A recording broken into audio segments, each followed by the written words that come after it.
Hey everyone, Rob from Southgate Media Group here. Before we get started with this podcast, we have a quick message. If this is your first time checking out the show, we love that you found us and we really hope you enjoy it. What we have to say is for the subscribers. If you enjoy our shows, would you please donate to help keep these going?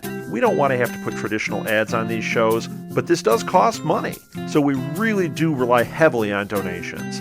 To make a donation to the show, please go to our website, www.southgatemediagroup.com. Go to the page for the show, and in the upper right-hand corner is a donate button. It takes you right to PayPal, and you can donate whatever amount you want. Thanks a lot for listening, everybody.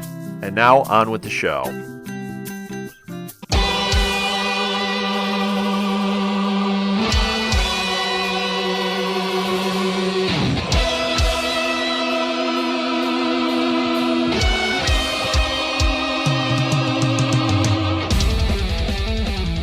Welcome to RebelsCast. My name is Jonathan, and I'm joined today by Nicki. Hello.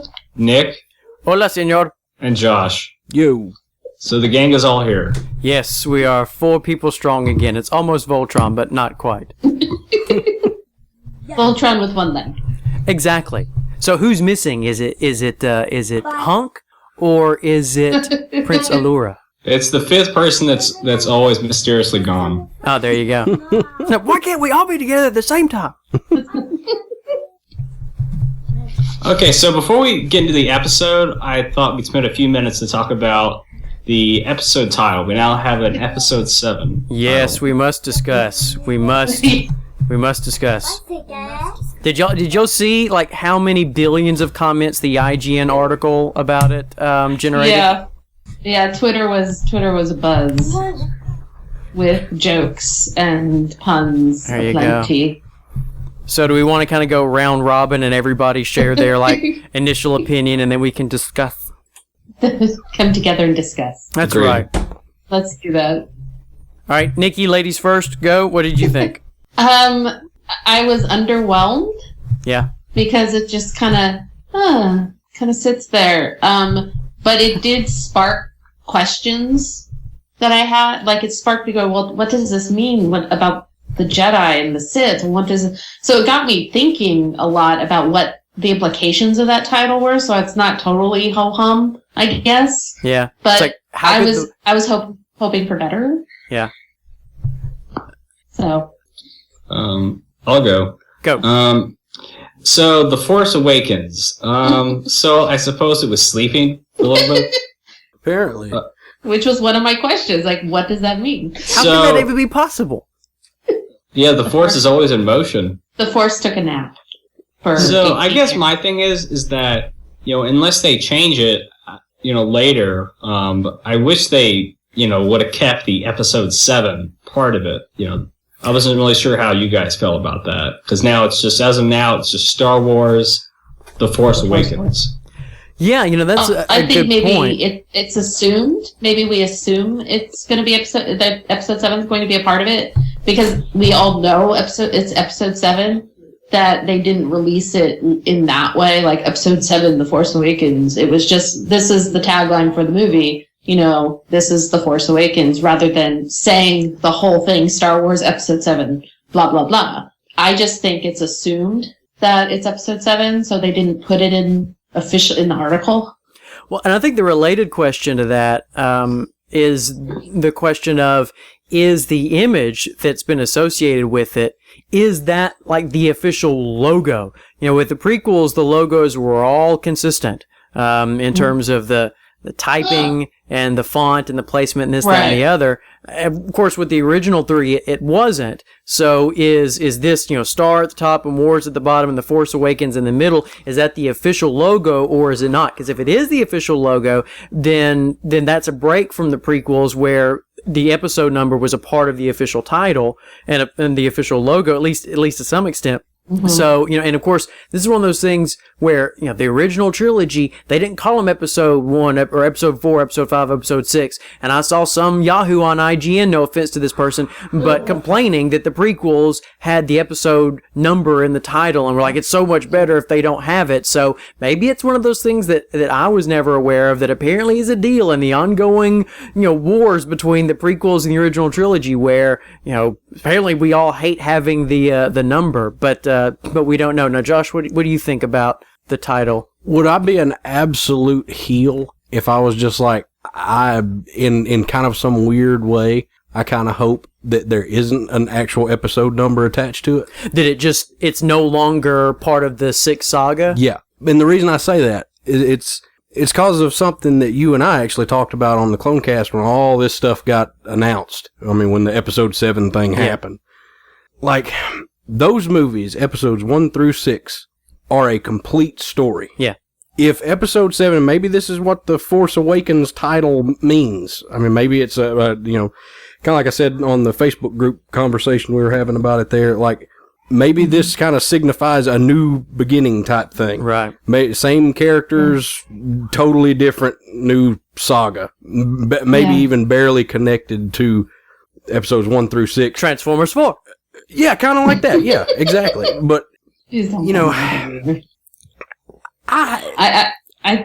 think that's a really interesting way to think about it. And part of me, I think that we're always going to be connected to the originals just by virtue of the universe that they're living in, and the fact that we have the characters back. But I mean, The Force Awakens could be, symboling a new age of Star Wars, because we know we're not going to have these actors forever. So we're starting a new saga, and I think that's a really interesting way to consider it. It's kind of the way, like you said, it's kind of the way anime series works. Like, you have like one season that's like, its own self-contained story. And then the next season is a totally different story, like barely connected to what happened in the first season at all. Right. It's just got the same characters in it. And if they were going to do something like that, I mean, I honestly can't say that I would be disappointed.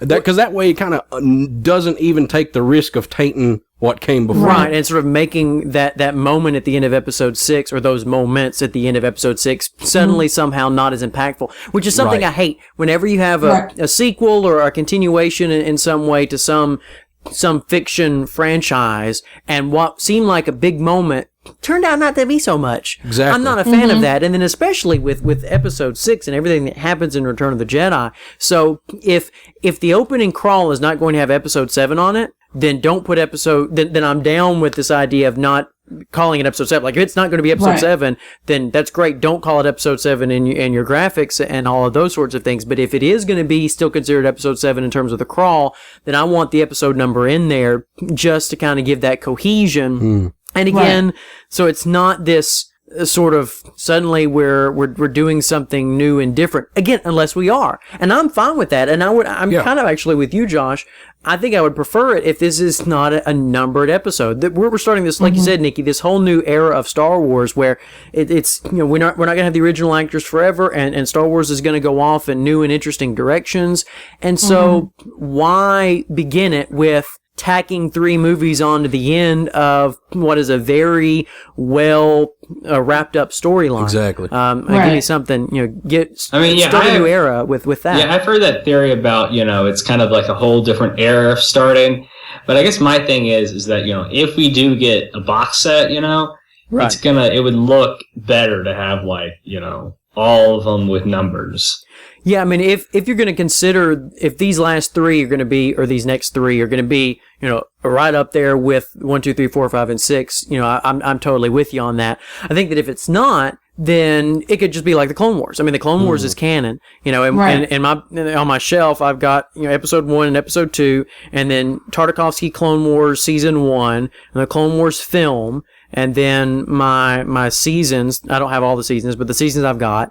And then Tartakovsky season 2, and then episode 3, and then the Ewok show? No, the Droid show, and then Ewoks. 4, and then you go into 4, 5, 6. So it'd be kind of like that. But yeah, I mean, I feel like I think you're right, Jonathan. If you're gonna if it's gonna be 7, 8, 9, make it look the same. So if, again, for no other reason, it looks consistent on the Yeah, on the shelf. So I understand both arguments. So, I wasn't really sure if they'll kind of like respond if there's a lot of people complaining that it's left out, or then they'll put it back in. But I guess it's now, until we have like an official logo, we won't really be certain until there's like an official post. And they're going to do what they're going to do. They have their reasons for doing what they want to do. And, if they listen to the fans, that's fine. But I really think that they're going to make the decision despite what 50% of people want the number with the logo and 50% don't. And I think they're just going to do what they're going to do. Honestly, I'm down with that. I hope they do that. I'm cool with the episode number not being on it. It wasn't even something I thought about yesterday when it was announced. I didn't say, it doesn't say episode 7. I didn't even think about it because I just assumed it's episode 7 because that's what it's been called from the beginning. Yeah. Of the production of this film. So, but whether they do or they don't, it's Star Wars and it's part of the canon. And I mean, would I like it to look nice on my shelf? Sure. But I just want a really good Star Wars movie. I think it'd be interesting if their plan had been for it. Yeah. I think it'd be interesting if their plan had been for it to be episode 7, but then as it got going, as the story came out and JJ wrote it and everything, or not wrote it, but directed it, they're like, well, maybe this should not be a number. And it's one of those things, like, probably we're not going to know one way or the other till, opening day of the movie. Yeah. And actually see it on the crawl or not. I mean, because the first. Episode 5, trailer. Didn't know that was going to have a number attached to it. Yeah. And all of a sudden it did. So, it was prominent for episodes 1, 2, and 3 in the prequels because, they kind of want to signify that this takes place before those other 3 movies. So, we really want to push that episode number. Yeah, look at this. It's 1, it's not 4. Exactly. 1 is before 4, yeah. But, about the actual title itself, The Force Awakens, other than, this thing that we're talking about where what does it mean that The Force Awakens? Is it like, shh, be quiet, the Force is sleeping? Does that mean that, like, what about the midichlorians? What are they doing? And can anybody be bored? What's this all about? The midichlorians are sleeping. That's right, be quiet, the midichlorians are taking a nap. But the thing is, we have to tuck them in. That's right. Go to sleep, midichlorians. Go to sleep. But the other thing beyond that is just, and I think I made this comment on our little Facebook discussion. I've gotten used to nouns and gerunds as titles for the films because you've got start. We'll go in the film, the in-universe order. So you've got The Phantom Menace. That's a noun. Attack of the Clones. That's a gerund. It's a verb. But it's a verbal phrase that would function as a noun. Yeah. Then you've got Revenge of the Sith, same thing. Then A New Hope is a straight up noun. Then you've got The Empire Strikes Back, and then you've got Return of the Jedi. Return of the Jedi is also sort of a verbal phrase that would function as a noun. The Empire Strikes Back is a wee little tiny complete sentence. And so is The Force Awakens. It's the noun, present simple tense verb. And I've gotten used to the verbal phrases and the nouns and to go with the itty bitty sentence. And again, thinking, wait a minute, the only other Star Wars film that did that is Empire Strikes Back. And that's the one that, certain people think you have to like. It's the best one to like. It's the coolest one, blah, blah, blah. And my eyes start to look up and then kind of go this way or that way. In other words, they start to roll. Well, and just the way it sounds is like, it's a little bit more, like with the other movies, it's a little bit more vague. Yeah, that's like The Empire Strikes Back is dead on the nose. The Force Awakens, even though we don't know technically what that means, it's still on the nose. We know that in some form, the Force was apparently asleep in some way or another, and now it's awake. Yeah. Whether it be figuratively or literally. Right, exactly, yeah. But I think it sparks the question to me is, what does this mean for Luke? Was he being a hermit somewhere? This coming back? He is the New Hope? Is him coming back to the fold somehow? The Force waking up because I think another part is that we don't know what's going on. There's another part where it's the dark side. So it's the dark side and the light side of the Force. I assume that's going to be awakening. It's all one force. It's just how you choose to use it. And that's what's so weird because even though Star Wars on some level, that's the official position. There's the light side of the Force and the dark side of the Force. except for when you're talking about the dark side, the Force is always talked about as a good thing, which is just something that's always seemed strange to me. Qui-Gon's going around throughout the prequels, well, episode 1, and then in the Clone Wars talking about the will of the Force, Anakin is the will of the Force, and he talks about it in the Clone Wars, and the idea Yoda talks about we got to trust the Force, and as though the Force is good, you can trust the Force. The Force wants what's good for you, But then there's the dark side of the Force, but only when you're talking about the dark side of the Force is the Force even suggested and hinted at as not the good thing that you ought to trust. So it's this weird kind of schizophrenic sort of deal where, on the one hand, it's Buddhist-y and sort of it's an energy field and it's our intentions and so on, and then on the other side, it's more of a sort of Abrahamic religion sort of thing where it is good. The thing that exists is good. So it's kind of one of those things. So point being that, yeah, Jonathan, when you say the Force Awakens, are we talking about the Force in general, like the good and the bad side? Or are we just talking about the good side? Because typically, unless we're talking about the bad side, the Force is assumed to be good. So it's, I've gone cross-eyed again. I mean, it's... Even though it's like, it's really how you choose to use the Force. Do you use the Force to commit evil, or do you use Force for good? So the one Force, is it the one Force coming back, or are we just taking bits of are we just attributing the good side as coming back, or is the dark, or the people who use the Force for evil, are they coming back? So it's got me questioning things and wondering about things. So I guess in a sense they've succeeded in, at least for me, in giving me a title that makes me think and goes, okay, well, what does that mean? How is this going to work? And all of a sudden I have plot lines in my head of possibilities. It's like, what if this happens? What if that happens? What if Luke was on Dagobah somewhere and now he's come back because the new Galactic Republic is in trouble, or they need the Force? Or so it's like, I think if it spurs conversation, you've done something the right way. Whether people love it or they hate it, you're spurring conversation. And we can see from social media, this title has completely exploded and people are talking about it. So even people who probably weren't thinking about seeing it are going, oh my gosh, what does this mean? Oh, let's make a joke about it. So, well, I think one aspect be like, it's what great, like you said, spurring conversation. And I'm definitely looking forward to, I think we'll get a teaser, a year out, in December. I think that's what a lot of people are hoping for. And I think it's a good the Hobbit, the last Hobbit film, we might get one. If not, I think we'll get one at Celebration or in front of the Avengers Age of Ultron. I think, I wouldn't be surprised if they just like in December, they just drop one on a Tuesday, and they just drop a teaser. Like a new CD. They dropped it on a Tuesday. Like a 30-second little reel of hopefully not as vague as like the Interstellar teaser we had a year ago. But something kind of like that where it's just a year out and we get something like a few little clips, because in the movie is, the shooting's done, that's a recent thing. Done, so they had a big party. I wish I could have been there. Sadly, my invitation got lost through interstellar space. It happens. And did not reach my galaxy. So I think we can go ahead and go in the episode, you guys. Let's talk about some Rebels. So tonight we are discussing Breaking Ranks, and it's directed by Stephen G. Lee and written by Greg Wiseman. So what did you guys think of this episode in general? Let's start with Nick. For me, let's see. Well, the thing about this show is the end of the episode always makes me like the whole episode more than I already had.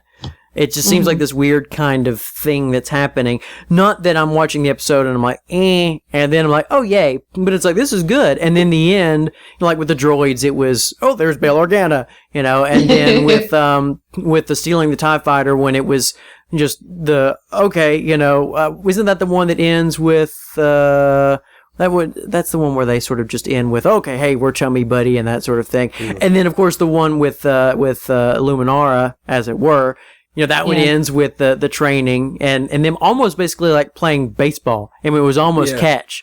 Yeah, it was like mom and dad and son having a cat. Yeah, so it kind of almost, these episodes seem to do that. And this one, I guess it was not the end of the episode, but it was the whole notion of this is one of the ways that the Empire are keeping track of potential Force kids. You know, that the Inquisitor is basically like, okay, so are there any people that are really standing out? And if so, bring them to me. We'll test them out and see. And of course, the idea is because if they're Force sensitive, we're going to off them.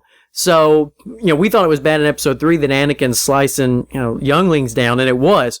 But now it's like an ongoing thing. It wasn't just, a one-time deal. It's this, as children are being born with the Force, they're being found and they're being killed. So it's like this ongoing Order 66. So I thought that was neat. That was, if I had to pick one thing that was the biggest takeaway from it, it probably would have been that.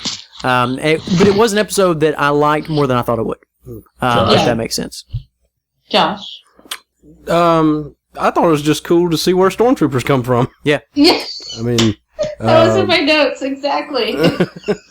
I mean, that was, other than what Nick said, I mean, that was probably, my biggest takeaway from it, but I enjoyed it. I thought it was a good episode. Nicki? I agree with Nick and Josh. I thought it was a fun episode. I did like the bit at the end where you get to see kind of a little more into the inner workings of how they're dealing with possible Force-sensitive kids. I mean, you cannot stop children from being born in the Empire, and the Force chooses the child. It's kind of like the wand chooses the wizard in Harry Potter. Child is born Force-sensitive. It's not something they can learn. It's not something they can pick up. So it's like, so how are they going to deal? And I never thought about that. How are they going to deal with all these new kids being born who are Force-sensitive? And I think that was a really interesting way to show us, well, since we couldn't stop it, they have to do something about all these kids being born. And it would go along with the Emperor and the Empire to say, you know what, let's cut them down. Let's, not even hold them prisoner, because we put enough of them together, it's going to be a mess. I think that they will have to just kill all the Force-sensitive kids, like in the death of the firstborn son kind of thing. And I love seeing the Stormtrooper Academy. And I just kept wondering when or if they ever train them on how to use a blaster. Because I'm still, because they're just so bad at aiming. And maybe it's the helmet, but I was like, do they actually get trained on shooting? Yeah, that's might be that they don't. Yeah, because even at the end, that little kid, the Jai was like, okay, I'm just going to shoot over here. And none of the stormtroopers could shoot anything. But they could play Mario like nobody's business. That's right. Exactly. And they can hop up on flying things. Exactly. But, it almost would have put it past the Emperor to be sort of like, let's not worry about training them, with actual marksmanship, because it's almost the same mentality that you have with the droids, which is just... Right. They're dumb, but there's enough of them. It's like ants. Yep. So they're cannon fodder. Yeah, exactly. So it's like they're trained to be shoved in front of people that are worth protecting. Yeah. They're the bodyguards who can't shoot to save their lives, and it's okay as long as the guy behind him doesn't get shot, or any Moffs or any of the admirals. Okay, so I think we can go ahead and start from the beginning. For my thoughts, I agree. 2 words: Kyber crystal. Oh yeah. We realized that we kind of begin with this is kind of Ezra's mission, but really behind the scenes we know it's going after a Kyber crystal because Hera she kind of has this another agenda that she's not quite telling the other members of the Ghost about. The Kyber crystal thing was neat just because of seeing it in the animatic episodes with Obi-Wan and Anakin, and it was a nice little connection bringing those, because correct me if I'm wrong, folks, but I don't think we've seen a Kyber crystal except for, like in something that's official canon, except for those episodes if they're considered official canon. So it was like, hey, I was just watching that with, Wireframe awkwardly moving and not moving their mouths when they talk Anakin and Obi-Wan. And then there it is, with Hera. Makes you wonder if they did that on purpose. It does make one wonder. It makes one wonder if at some point we're going to see those episodes done fancy. Yeah. Because I needs it.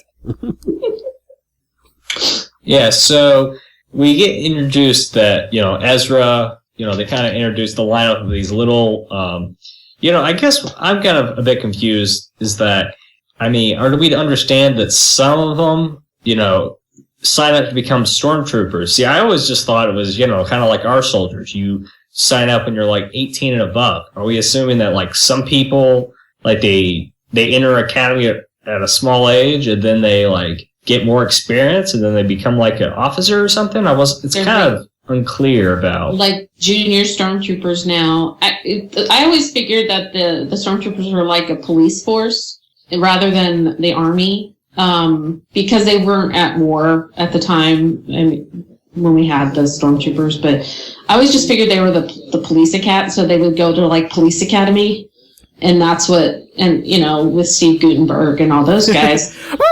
Citizens on patrol.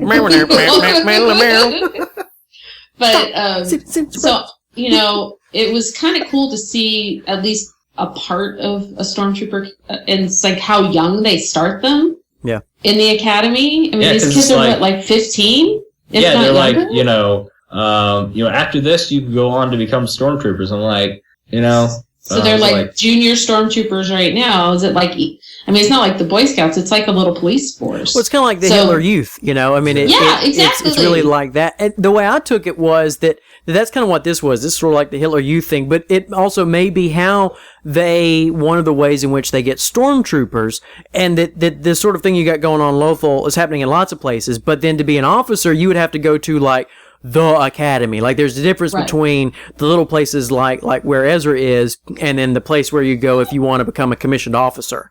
That's sort of, I guess that's what I imagine like Han went through. Yeah, exactly. When he was in the Imperial Navy, that he was going for an officer in the Imperial Navy. So because he was pretty in deep when he, according to what we used to know. Right. And so if that still holds, then yeah, I think there's a difference between, like you say, Nicki, they're more like the police force. They're the Gestapo. They're the SS, and then the officers would be in the which I think is probably exactly how George would have imagined it as a child of history. He's a history buff, and I think that's why he called them stormtroopers, was he was comparing the Empire to the Reich.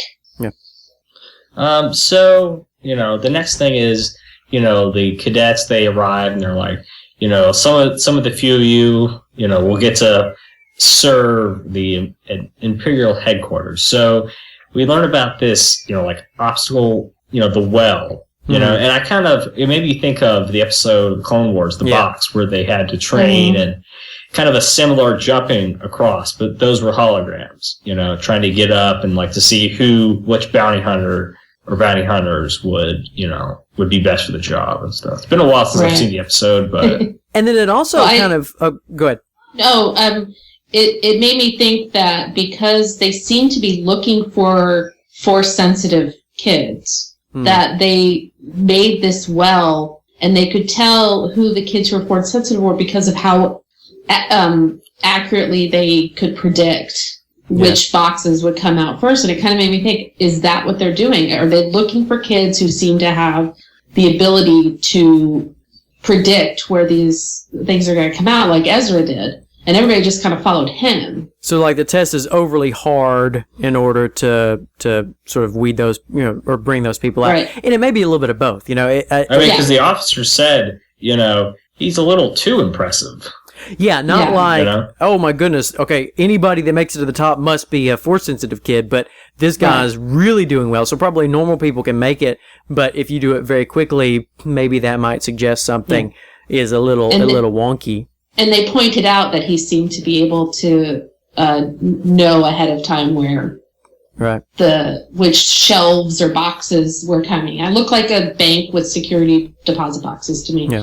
And maybe that was like part of the test was to see who would be a good stormtrooper in the future, but maybe a kind of a secret part of the test that they're not talking about was that only maybe that particular admiral, he had another assignment. Like, okay, yes, you're doing this, but we want you to be on the lookout for kids you might think are force sensitive. Right.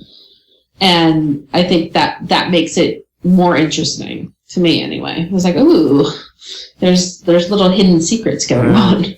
And the design kind of reminded me of the training that the clones went through. Was it the episode where we sort of meet Domino Squad to begin with, and they've got the big open area, and it was that same sort of holodeck grid sort of thing going on, and it would move in certain ways so that they could test things out, and that would make sense that some of the little bits of the design mentality from back in the day with the clones, you maybe still kind of holds over with the rebellion, or with the Empire. Because the Empire in some ways is like Germany with the Third Reich, but I think in some ways they're also like Rome. And Rome just copied everything. I mean, Rome copied Greek architecture, they copied Greek literature, they copied Greek the gods and goddesses. I mean, about the only thing the Romans did, that was sort of unique was, things like the roads and that sort of deal. And then the other thing that makes me think about Rome is the fact that it's this whole, with the Empire, it got to the point where the Empire was so big, there was no way that Rome would actually be able, the Empire to keep its, that is, the folks in charge, would not be able to keep the Empire together if there were enough places where people were rebelling. The Roman governors, I mean, they're Roman governors just like Moff Tarkin is a governor. I mean, it's the same kind of deal. One of their main tasks was to prevent uprisings, because you had too many uprisings at one time. There just wasn't enough manpower to prevent it. And I think until you get the Death Star, that's what the governors are really having to do. And that's why when the Death Star shows up, then it's like the regional governors have direct control. We don't need the Senate anymore, because now you don't have to worry about uprisings as much, because you will just blow people to bits, and then they'll won't do that no more. Exactly, and that's, I mean, Rome couldn't keep its, that accurate of, there was no phone, there was no fax, there was no internet, so you had to really, even in places that Rome had conquered, like in Great Britain, they had, they couldn't keep track of what was going on there, so that's why they had to send so many troops to all these different places. That's why so many countries have a Roman, there's evidence of Roman occupation. And I think that's kind of what is going on with the Empire, is like they're sending people to outposts because they can't control everything. Yeah. So, we see that, Ezra, he's part of this, he's undercover. So he goes by, Det Morgan, right? Is that it? Det or Del? Some of the names are a little... I thought it was Del, but... Yeah, so they call him. So that's his. I couldn't really tell what. So that's his undercover first name. With the other cadets call him, but then you have the officer who calls him Morgan. Right. So he kind of, so Chopper. We have Chopper who's camouflaged, like in, all in black. So he kind of keeps up to see what Ezra's doing, and kind of, between the contact between Ezra and then Zeb and Sabine, That was low rent disguising of Chopper, though. Can we just admit? I mean, it looked like the most slapdash paint job on that poor droid. It's like, come on, Sabine, you can do better than that, girl. I know, you're an artist. You could have maybe cleaned it up a little bit, because there are spots showing, and I'm like, that's really not going to blend into the Empire, because the Empire had all the really cool, sleek black droids. It's like, it's looking like maybe this droid has been around for a long time and needs a new paint job. I could have sworn I saw another droid that looked like him, but maybe my eyes. Maybe it was my eyes playing tricks on there.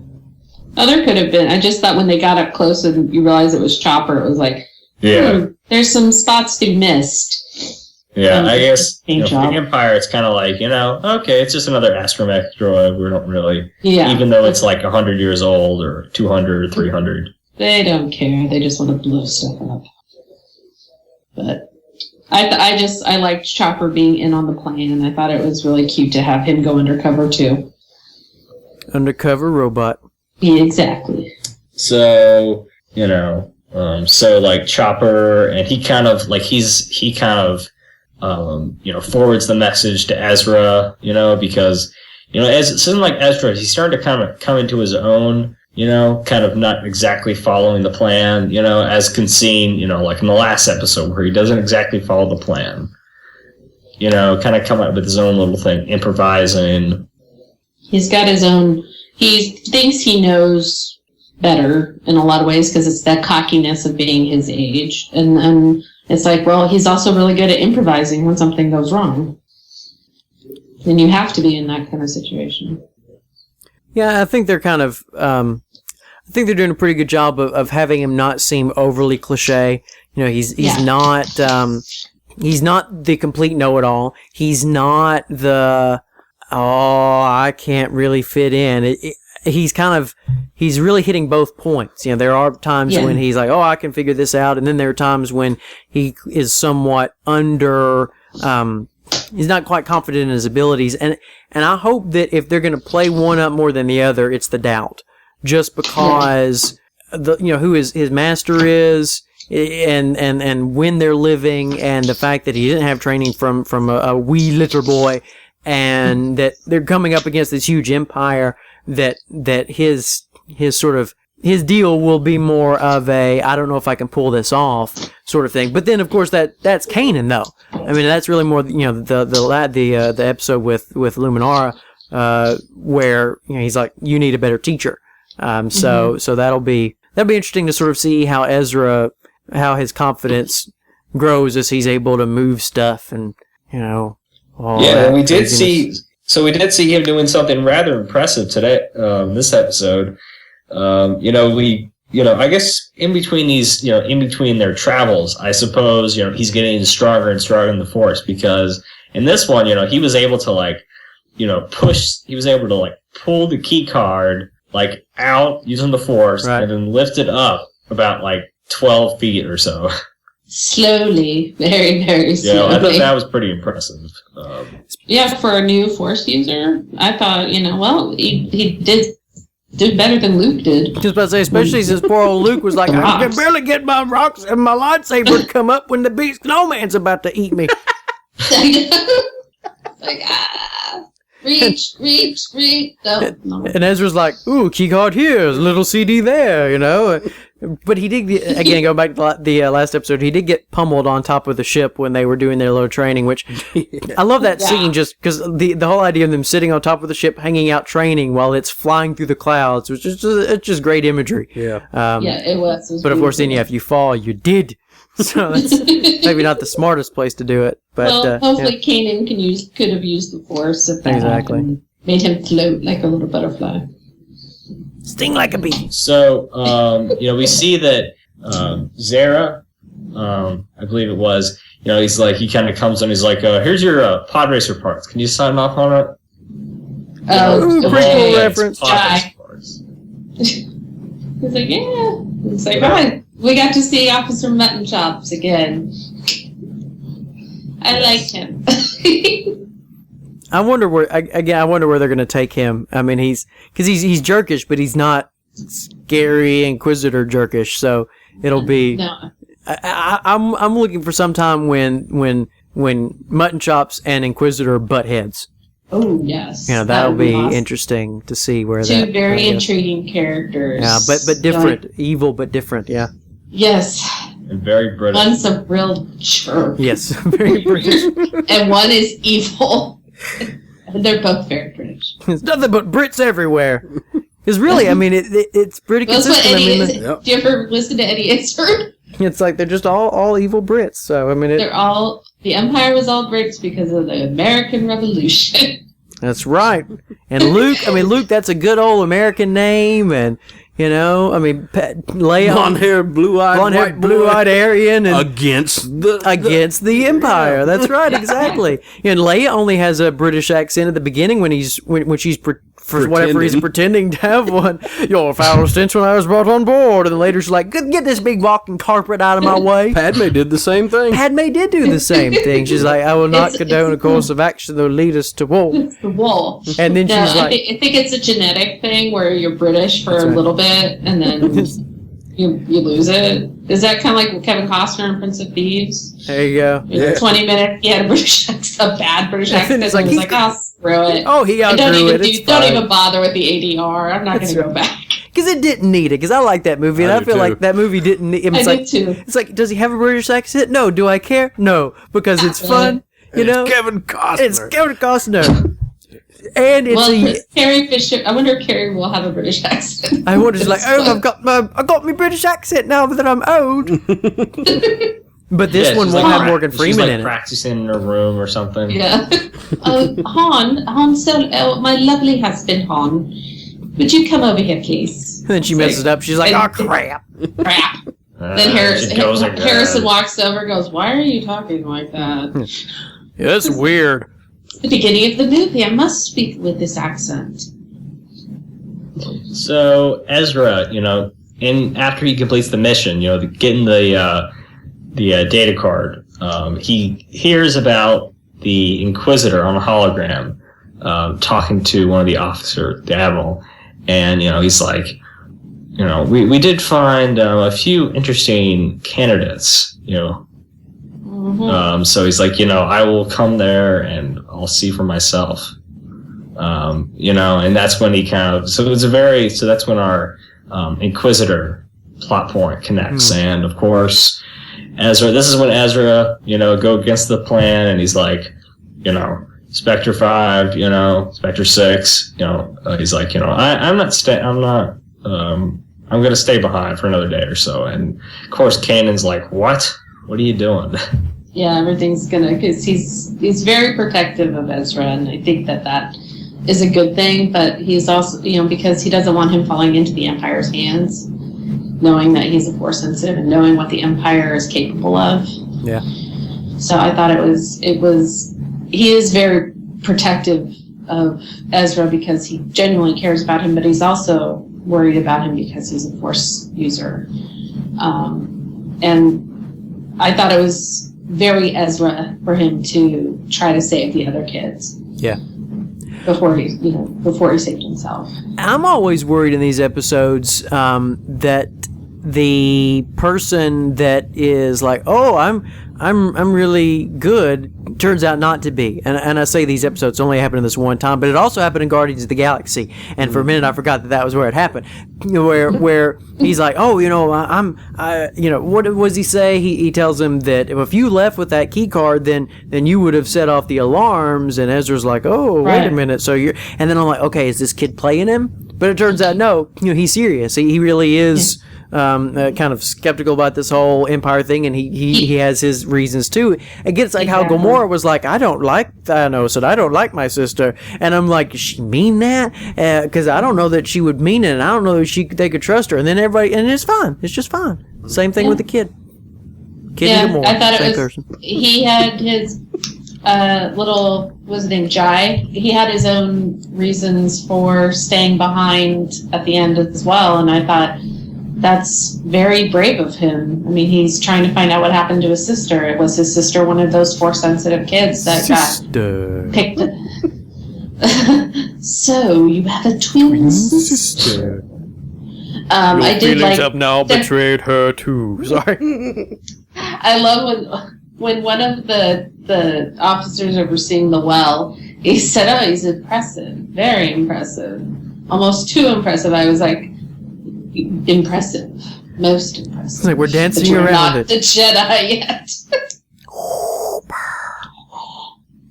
Yeah, Oh yeah, actually, I like when they do those little. Oh, moments. by the way, it's actually Zaire who's the one that stays behind. Zare. Okay, I was totally mispronouncing his name. So he's gonna stay behind and like be their spy.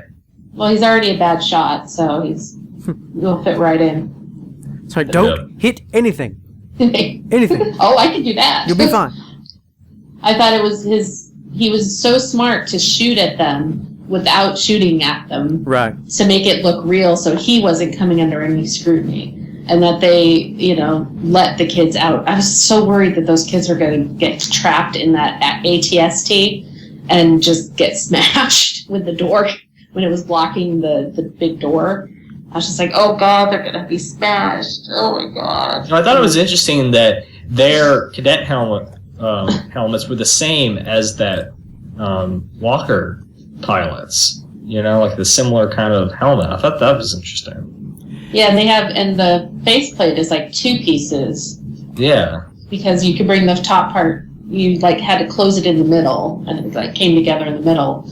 I thought that was kind of a cool thing, and yeah, it did look a lot like the ATST. And that's the thing too. The Walkers don't. I mean, we're only about 5, 6, 7 years before Empire Strikes Back, and that's the first time we see the ATSTs. And it's clearly in the same genre, but it's a different looking vehicle. And I'm like, I wonder. I would have almost expected it for at this point them to already have sort of standardized the ATSTs.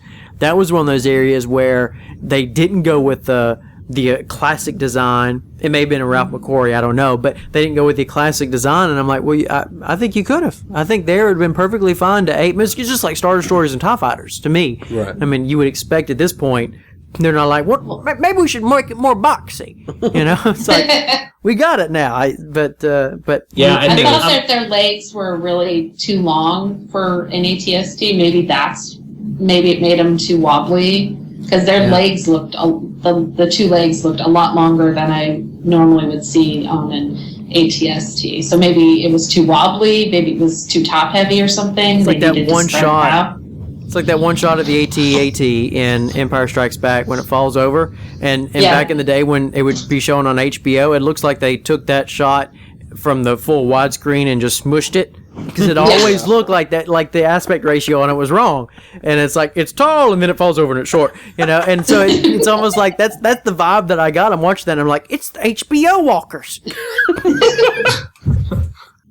The Hippo Walkers. That's their new name, Hippo's HB. That's right.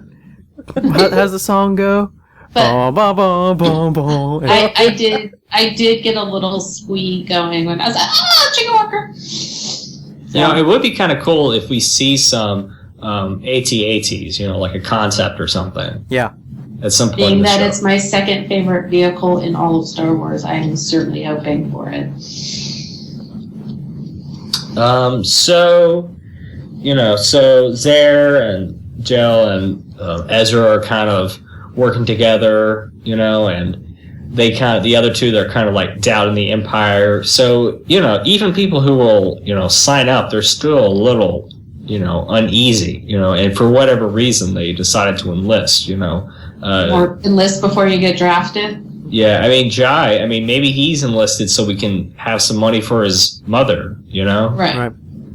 And or of course maybe, it's like, it's what you had to do. Maybe it's like every boy is expected to at least sign up.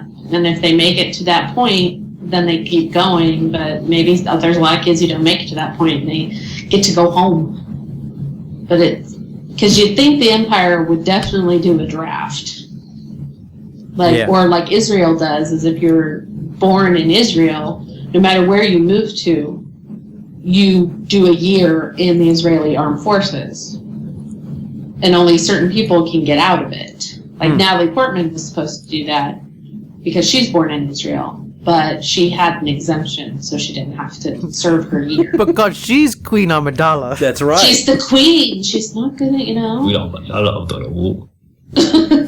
So it could be something like that. Well, everybody has to go in, at least get their draft physical. And then, if you pass that, you go to the next step. So, I don't know. That's kind of how I thought. I was like, okay, these kids are like, this is the first step in the process of becoming a police officer. I kind of, the impression I've got in the Empire is that it's kind of one and the same. It's like they're all stormtroopers, but it's just that they have different positions. It's the military police. They just have different sectors. Right. At least that's the impression I've gotten. I could be wrong. Well, they think because you have the scouts, you have the sand troopers, you have the snow troopers, so you have specializations within each within your group, and I think that goes along with police or militaries, because police you have bomb squad, or you have SWAT, or you have detective squad, or you have I think it's kind of built similarly to police forces, which is also built similarly to the military and being the child of the military. Because in Spartan Rebellion, I guess I assumed those stormtroopers were like police, and they didn't really look special. So right. No, I think just the plain old white and blacks. I think those are the cops. Oh yeah, I was looking at the Ralph McCoy concept, and it looks like the ones we see in this are similar. Ah, Okay. there you go. Yeah, I was thinking about that. I wish I had my books here. I can look it up. So, yay for another tribute to Ralph. So the next part is, that's when Kanan, gets concerned. So him and Hera, Hera, she's, the mission is the mission, so they, they jump into hyperspace, and we come across 3 ships, and one of them has the crystal, and of course, he has to use the Force to figure out, like, which one is it, because, apparently they only have one shot. And through some kind of diversion, Kanan, I kind of had a trouble following the diversion or something, to be honest. He just kind of went in there and was like, "Hey guys, look, catch me! Look, come, follow me, catch me." Because I was kind of confused why. I'm a rebel. I was kind of confused why the ghost couldn't just fire right there. I'm not sure. Because if you had those other 2 firing on you and to defend that one, they would have just blown. Yeah, that's true. Apart. So I just thought it was him being the tactic, like somebody stole, like a kid who steals an apple and runs away from the crowd, and then the other kids come in and take them all while nobody's looking. So. Yeah. So, Hera finds the little weak spot there. I'm glad that was it the previous episode where we saw it's called the Phantom, right? That's the little ship. Yeah, the little drop ship from the top. Yeah, so, and we saw that, so she fires, and then we get, like, this sonic boom. This green sonic boom. I mean, what did you guys think of that? I just kept thinking about Obi-Wan and Anakin. No, Sonic the Hedgehog. Oh. Sonic boom, Sonic boom, Sonic boom. Yeah, I thought about that. But I thought of Doctor Who. There you go. I just thought about Obi-Wan and Anakin. I just thought about when they were working with a kyber crystal. Yeah. Yeah. And I thought, I miss Obi-Wan. And I want to see Anakin again. I saw him on ABC, but I want to see him again. Yeah, one thing that kind of reminded me was that actually I just thought of was in Jango and Obi-Wan's fight in Attack of the Clones. He drops the little what's the weapon called? I'm not really sure. It's like a little sonic bomb, and it kind of the seismic charges. It explodes the same way, kind of like in a ring kind of thing. Exactly. It makes the Christopher Nolan movie trailer sound. Right. it does basically a Hans Zimmer music cue. That's right. Exactly. Yeah. And now for this weapon, we have combined Christopher Nolan and Hans Zimmer in a weapon. Here it is. That Christopher Nolan needs to get some fresh ideas. He needs to get somebody else to compose his movies. I'll say that much. For sure. No offense to Hans Zimmer, but I'm tired of him. I hope for the best for the guy. I love him. I want what's good best for him. But I would like to hear movies with someone else's music because I think I would enjoy it more. I'm just saying, Zal. But we would never say that about John Williams, would we? No, because John writes themes. He doesn't say, here's 2 notes, 2 chords, a song. I mean, John's like, okay, he's like, I'm choking on a bread. Oh, look, a song. I wrote something. Yeah, look, that's music. Yeah, see, whereas John doesn't do that. You know who else doesn't do that? Kevin Kiner. That's right. Again, I'm continuously impressed with his music in the film. He's doing a good job of using John's stuff and mimicking John's stuff but still bringing Kevin making kind of his own in a way. And so I like it. I think it's good. I like the undertones of the original theme because I think it's an important connection. Yeah. Because the music of Star Wars is so iconic, and whenever you hear it, you immediately know what it is. Yeah. And I think John Williams has that. Somehow it's built into his DNA that he can make these films sound so unique. Like Hedwig's theme from Harry Potter does not sound like anything from Star Wars. Right. Raiders didn't sound like Star Wars, so I think it's very important, and I think Kevin Kiner is doing such a great job respecting the source and still making it his own. Yeah. Can I say one thing that I just do not like about this show, though? What's that? Sure. I don't like the way it opens, and I don't like the way it closes. Because it doesn't have a theme. Exactly. Yeah. It doesn't have that. Yeah. There's no field of stars. Yeah. You know what? It is a little weird, Missing, I'm kind of missing that as well. Because we get that in the films, we got that in the Clone Wars. Yeah. And I kind of miss. Sometimes I think narration is overused in a lot of ways, but I think like in the Clone Wars, the beginning, the end, the introduction was always so well done. Oh yeah. And so with the little quote. But all we've got in this show is Ezra in some random holo transmission talking to who knows what, saying something about, if you're ready, you started, you got to keep going, follow me. I have no idea what that is. I mean, I'm sure that's going to mean something. I figured that's some kind of Lost kind of deal where it's it's a little hint of something, and eventually it turns out that it's a number generator, radio station, and there's some monster in the basement. No, but it'll turn out to mean something. But right now, it's we don't get that. All we get, we don't get the theme that they premiered at Comic-Con or whatever it was. Yeah. We just get the John Williams Rebels fanfare, and then the end music, we get a little bit of what Kevin wrote, but not a whole lot, and we don't get the iris out and this, that, and the other. We don't get the iris out, do we? I don't think so. I was about to say. Yeah, so it doesn't open or close in a way that is that consistent with what's come before. Right. And that might be something they're doing on purpose, to make it its own thing, right. And though it's not Clone Wars Part 2. It should be. So it's Clone Wars 10 years later. That's right. The lost years. Please don't let it be lost, because that show just ended up so bizarre, and I didn't follow the ending at all. So. Yeah, I watched the first few episodes, and I was like, this is slow. And I'm sure it'll mean something at some point, but I don't have this much time to sink into a show, and be like, man, what did that mean when they went over there to the beach and there was a rock and they were talking about it? I mean, I just, no offense to anybody, but I was just like, ain't nobody got time for that. And I was saying that 10 years ago before ain't nobody got time for that was a phrase. I'm kidding. You were the originator. I was. I started. It was all you. That was all me. It was all you. Yes. Yeah. So I guess I wanted to go about the Kyber crystal. Like in the real Clone Wars. We get the feeling, because we get the sense that this is what the Death Star uses. So it looks like this is part of the Rebels' mission to try to track down to destroy these, because we do know that they're trying to make multiple Death Stars. That's their goal. And to try to, destroy these Kyber crystals, assuming, just by shooting them, assuming there's not really any pieces left. I mean, I assume after it's blown up, it's not really a huge deal. Right. But you can make a little tiny Death Star. But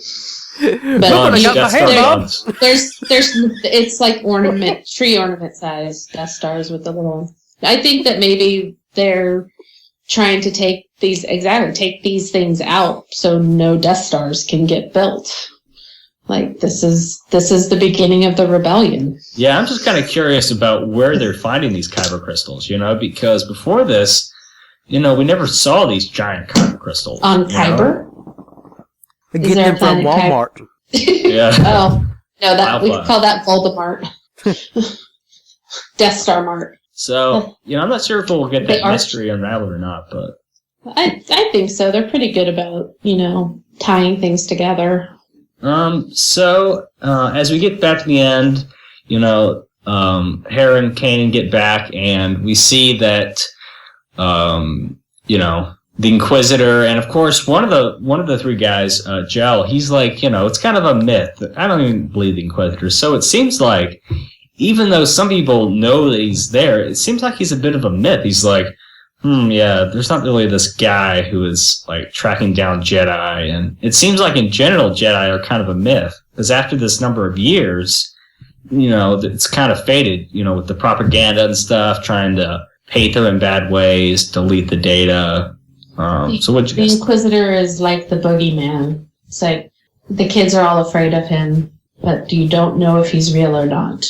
It's like ROUSs, rodents of unusual Yes. size. I don't think they exist. Exactly. But it is. That's one of these things that's neat about this era is all these things that we've seen in the prequels. Now, even though it hasn't even been 20 years, but still, in universe time. But it's still because the Empire has taken over so well, and probably, of course, had control of the media and history books and this, that, and the other. That all of these things that are Force related have become obscure old myths and stuff. I mean, Right. wasn't it in this episode that they referred to? It was in one of these episodes that even Zeb referred to the Jedi as a religion. Because he said something about no wonder the religion didn't survive. I think it was when Ezra wasn't being trained very well. So I mean, even good guys, even heroes, as it were, it's still this kind of nebulous. Oh, it's like the Baba Yaga, the Chupacabra. Yeah. That never happened. It's like the Leprechaun in Mobile. It's just not. It's not real. Right. Yeah, I think it's one of those, that's a story people tell kids. Yeah, like if you don't be nice, the Inquisitor's going to come and get you. Or if you're a good boy, maybe you'll be a Jedi someday. It's like, we don't, there's so much we don't know about what's taken place between the end of Revenge of the Sith and the beginning of Rebels. So I'm hoping that we'll be able to reveal some of that. Reveal, what these things mean. Right. I mean, we keep mentioning that, we still don't know what the Inquisitor's mission is. Is like, Zara says that, my sister went missing here. So, what are these kids doing? I mean, are they trying to train Zara's sister as a Jedi, as a Sith Inquisitor, maybe? I think they're just kind of taking out. Just taking them out? Yeah. Because there's no evidence that there was any Sith left other than Vader and Sidious. So I think that they're doing everything they can to get the younglings. So it's another purge. It's just a slower purge. Yeah. Mm. So instead of them all being in one place, they have to go out throughout the galaxy, and that could be another reason they have these academies for these young teenagers, is to try to get them at this point, because by now they're definitely showing signs of Force sensitivity. I mean, even Anakin showed them at 9. Yeah. So, but he's a person and his name is Anakin. That's right. I'm a person and my name is Anakin. Anakin. And he's so wizard. He is so wizard. You are right. He is so wizard. Well, we know where Luke got his whiny. So. Man, I wish that would have turned into a thing. Yeah? Yeah. A wizard thing. Oh, yeah. I would say It's the that all the wizard. time. You're like, this is wizard, y'all. This is so wizard, man. You're going to run the race? Yeah. Of course. That kid. What was so his the name? Inquisitor, of course, they show the Inquisitor learns that, Ezra was there, the Padawan, and he, of course, gets mad at him, I don't care about this one. Didn't he call him, like, the Dark One or something? I don't recall. He may have. I was like, the Black One or the Marked One? I'm like, what? Okay. The Inquisitor being a little racist here? Well, those He's not exactly human Utapauans. himself. He's not exactly human himself. Yeah. So, he kind of learns that we kind of get this, another encounter of like, man, this kid got away from me again, because he really doesn't care that much about Zara, because Zara might have a little Force ability, but not really that much of a threat, unlike Ezra, who definitely has some, and the fact that he slipped through the Inquisitor's fingers, really pissed him off. Yeah, I think maybe he shows more potential than the others have. Yeah, I'm looking forward to more on this Inquisitor fella. Yes, I enjoy the Inquisitor. He's deliciously evil. He really seems to enjoy his lot in life. I mean, he's just loving it. He's like, yes, I'm wonderful, horrible. Isn't it great? Thank you. So I think we can go ahead and wrap up. So what are your final thoughts, guys? Any final thoughts? I thought it was a very fun episode. I like seeing a little bit of the behind the scenes of the stormtroopers and how the Empire is kind of working. I thought it was fun. And I like that it focused on kids. My only complaint, and this is my complaint from the last 2 episodes, where is Sabine and what is her point? Because she hasn't been used at all almost. And the preview for next week's, it looks like it's Sabine and Hera going on an adventure. So I'm like, yes. Night. And the feeling's right. Oh, what a night. Oh, what they're going to go and Thelma and Louise this. No, they're gonna get Brad Pitt and run off a cliff. There's not enough Sabine. I mean, we've introduced her, but we haven't done anything. So that's my only complaint, and is that we haven't had enough. We haven't gotten to know Sabine. Yeah, that's a common complaint I've heard. So, are these things being aired out of order? Because the DVR shows the numbers all weird. Really? Like, there's no episode 1. Like, yeah, they don't consider Spark Rebellion an episode. They consider that a movie. Yeah, that's a little unclear. I know some fans are calling, some people are calling like counting Spark Rebellion as episode 1, and then some people aren't. So that's why the number is kind of off, unfortunately. Well, and like it seems like it starts further down. It seems like the first numbered episode I have on the DVR, and I have them all, is like 8. Huh. I wonder if it's kind of like with Clone Wars, there were their production numbers, right, and then there was the order in which they aired, and maybe they even plan sometimes for those numbers to be different, and maybe for whatever reason, Dish just has the production number episode for some random reason. But because there have been a couple of areas where I want to say where there's been something ongoing, like something that happened in one episode was referenced, in another. I want to say they mentioned the stealing the TIE fighter thing. They did. Like the next episode. Yeah. So it seems when you watch the episodes that at least the TIE fighter one and the Luminara one had to happen in that order. Right. Now this one might, could have happened somewhat earlier, but then again, given, like we were talking about, that he was able to lift stuff with the Force, that would seem to suggest that it was not early on too. So, yeah, it may just be. I know sometimes Dish would have weird numbers. Sometimes they had them right though, and I miss that because we have Charter, and Charter doesn't give you the episode number or the original air date, and that bothers me.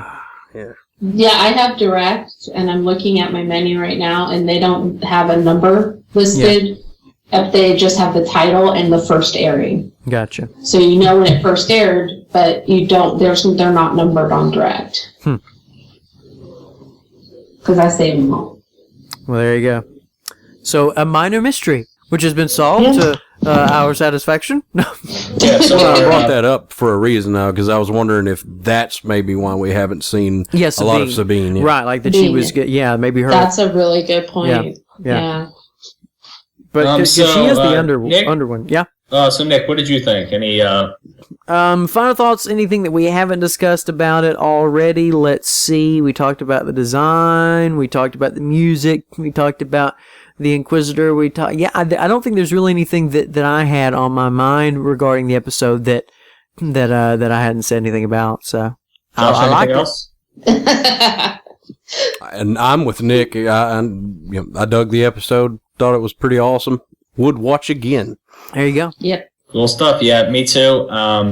It wasn't as epic, I'd say, as last week's, but I think last week was really hard to follow up on. It was a good episode. It was a good episode, yeah. Rise of the Old Masters. I think that's one of the episodes that will kind of stand out in the season, and I'm sure we'll get a few more of those this season. So yeah, great episode, and I'm definitely looking forward to Hera and Sabine.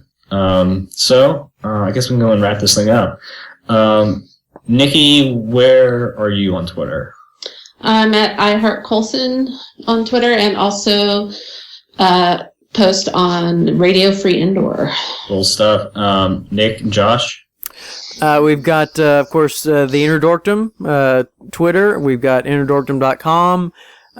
Josh recently wrote a review of. I'm blanking on it now. Didn't I do Alien Isolation? Yeah, you did Alien Isolation. Yeah. So if you like the video games, check that out. And I've got more in the queue, by the way. Oh, really? Yeah, I've got Shadow of Mordor. I've got a review for that. I haven't posted yet.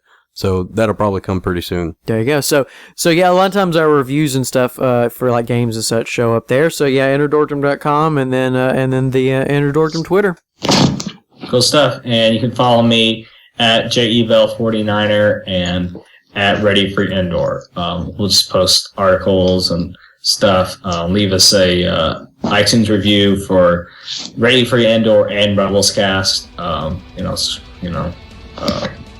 Even if you're only subscribed to Ready for Indoor, try to leave one for RebelsCast as well. So, okay. So thanks guys for joining me. Nicki. Thank you. Nick. Yo. And Josh. Peace out. Thanks guys. Bye. Bye.